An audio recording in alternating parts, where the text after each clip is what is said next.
Christian Times magazine reports on our Day of Freedom, place Whitehall, London, date 6th of May 2018, introducing Gerard Batten, the new leader of the UKIP Independence Party.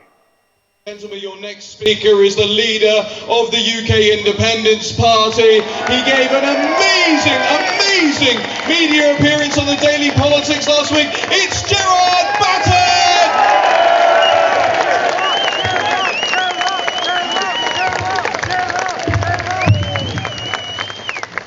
Ladies and gentlemen, good afternoon. Now, I don't know about you, I often enjoy a nice walk on a Sunday, but I don't think I was really prepared for today. I would like to congratulate you all for turning up. I'd like to congratulate all the organisers of this march, particularly also the veterans and the football lads for whom the football lads and the veterans who ensured that it was a nice peaceful walk from Hyde Park. And of course, I'd like to congratulate the police who have the unenviable task of having to turn out on a Sunday in order to police the other end of this demonstration. Look what we've got here today.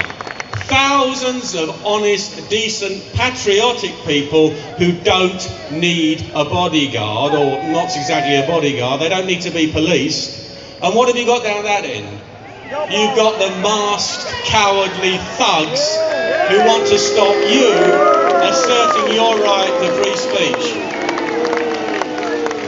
Now, what is free speech? We've all turned out today to celebrate it. Well, let me give you the Universal Declaration of Human Rights definition, 1948. Everyone has the right to freedom of opinion and expression.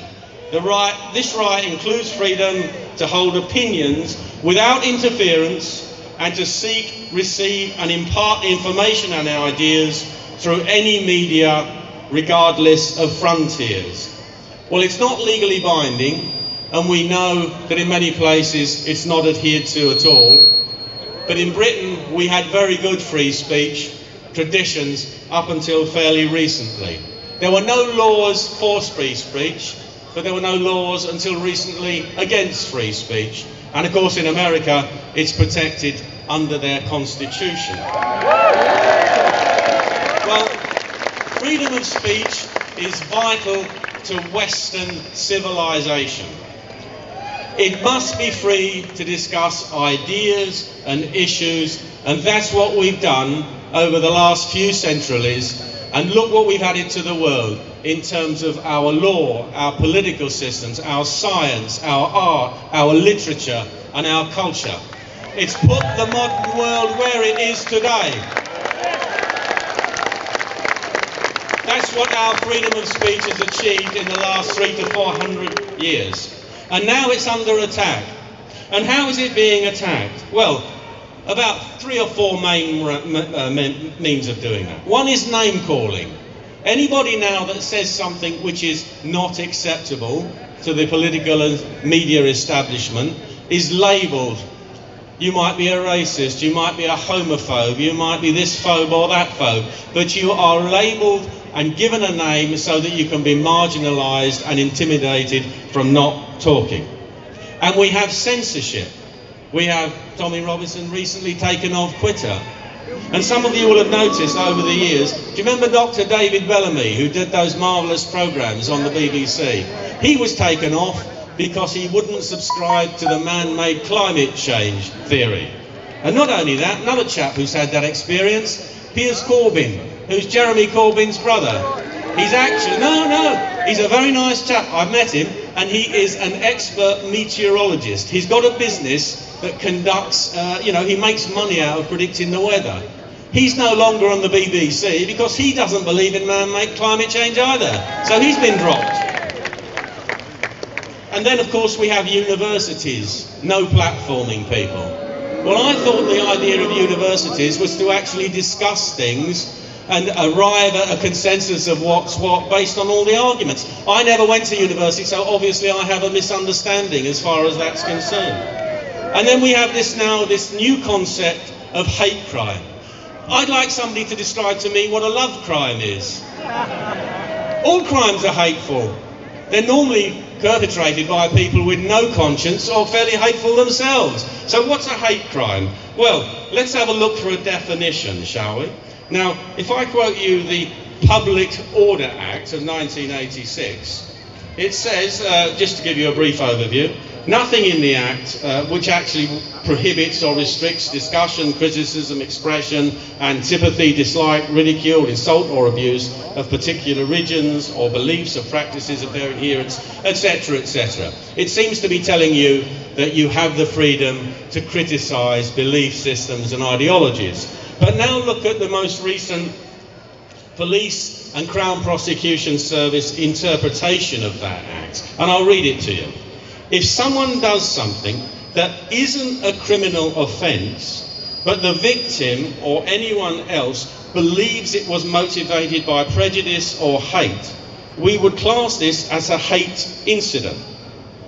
Though what the perpetrator has done may not be against the law, their reasons for doing it are. This means it may be possible to charge them with an offence. Now just think about that for a minute. What it means is that someone can be charged with a criminal offence for expressing an opinion that isn't a criminal offence, but because someone took offence at their opinion, they can be charged. This is Orwellian. Well, I'm now going to commit a hate crime, ladies and gentlemen.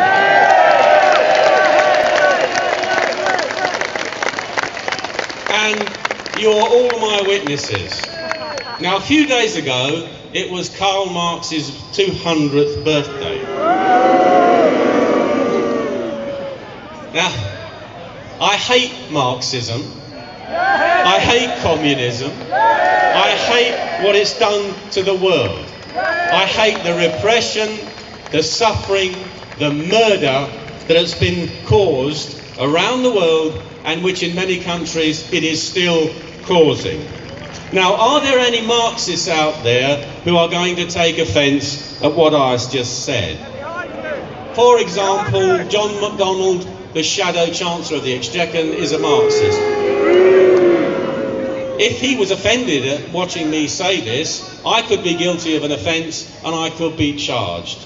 And I shall look forward to my day in court. Now,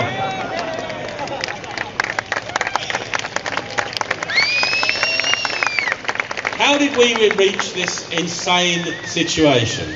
Well, it's our old friends, political correctness and cultural Marxism.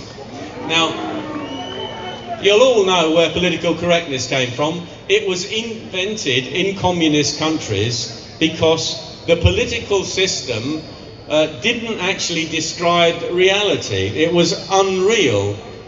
But on the other hand, you couldn't speak against it. So what was going on was called politically correct. It may have been incorrect in the world of sanity, but it was correct in the world of Marxist politics. So they invented political correctness to describe it. And that's where we are today. What we're seeing with political correctness is a kind of an unholy alliance between the left and big international business. Because what they're trying to bring about is a globalist system controlled by a centre, by an elite at the centre. You get socialist policies imposed from you by things like the European Union. And the European Union actually produces legislation at the behest of big business, which can cope with it, while smaller businesses can't. It is an unholy alliance of those who want to take away your freedoms for different reasons. And of course, the big elephant in the political and media establishment's room is Islam itself. We have imported into Western civilization a dark age ideology. That is to say, the literalist interpretation of that ideology. And that now represents a great threat to our freedoms and our freedom of speech. And as Islam increases, you will see more calls for legislation to prevent us criticising it. And I always emphasise to you, criticise and talk about the ideology, because that's what matters. I've met a lot of ex-Muslims who tell me that a lot of Muslims don't like the ideology, but because it's a cult, they cannot rebel against it. Well, let's help them rebel. Let's start talking about it. So there you are. That's where we are. What can you do about it? Well, there are two things you can do about it, in my view. Number one is to keep on exercising your free speech. Always do it rationally, always do it politely, always talk about issues, always talk about things, always talk about ideas. We never want to insult individuals. We don't want to be gratuitously saying nasty things about people. It's not about people, it's about ideas. Use your free speech. Number two, you have to organise politically. You can have a march of thousands of people like we've got today. You've had them before. Do you remember there was a march of 1 million people against the Iraq War? There was another, was it nearly 1 million people against the for the Countryside Alliance? Did it make any difference? No. Why not? Because Mrs May and the Prime Minister and all the MPs in Westminster, there's only one thing they care about, and that is votes. Gaining votes or losing votes. If you want to defend your free speech, if you want to defend your country, then you have to organise politically. You can join a political party, you can form a new one. I'm biased because I'd like you to come and join mine. I'd like you to join UKIP. But you will only change things when you can threaten Westminster down the road. UKIP organised for 23 years. We didn't need an MP in Parliament to force David Cameron to get the referendum. We got the referendum, and now because we don't have MPs, they are trying to betray it. So what I'd like to leave you with, ladies and gentlemen, is a thought. I want to tell you about the kind of political party I want UKIP to be. It already is, but I want it to improve. And I want to tell you about the country we want to live in. I'm sure you would agree with me. We want a free country, free of the European Union. Free to make our own laws. Free under our own democratically elected government, whoever may they be. We want a country where our children are not told to be ashamed of their history, but where they're told to be proud.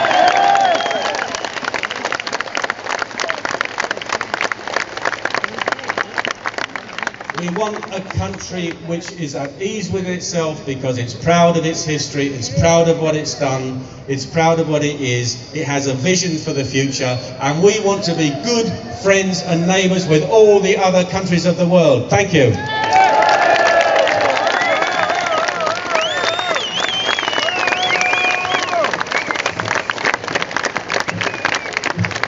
Gerard Batten is the man.